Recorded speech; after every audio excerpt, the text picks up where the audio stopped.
গোটা বাংলা জুড়ে জাতীয় কংগ্রেসের পক্ষ থেকে সেইসব হত্যাকারীদের তারা এরকম তারা কঠোর মানে করবে ঘেন্নামো কাজ তাদেরকে কঠোর সাজা চায়।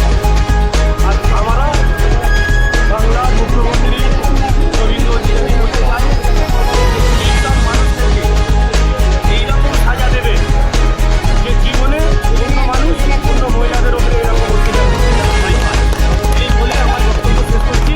জয় হিন্দ, বন্দে মাতরম, জাতীয় কংগ্রেস জিন্দাবাদ।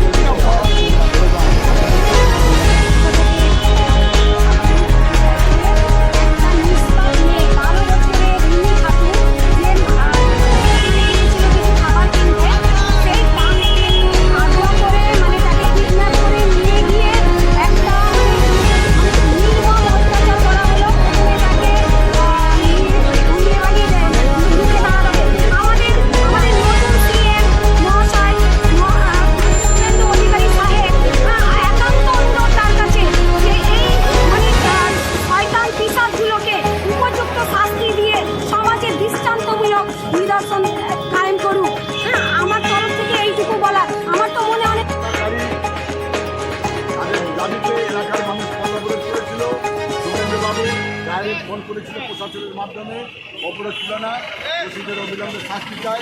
যেটা আমরা হেতাল পারেখের মূল আসামি ছিল ধনঞ্জয়, তাকে 22 বছর পরে ফাঁসি দেওয়া হয়েছে। আমরা চাই উপযুক্ত প্রমাণ দিয়ে উপযুক্ত শাস্তি দিয়ে এই বলে আমার বক্তব্য শেষ করছি। এবং বাঁকড়া 1, 2, 3 অঞ্চল কংগ্রেস এবং ব্লক কংগ্রেসের পক্ষ থেকে সকল আন্তরিক শুভেচ্ছা এই সভায় আসার জন্যে।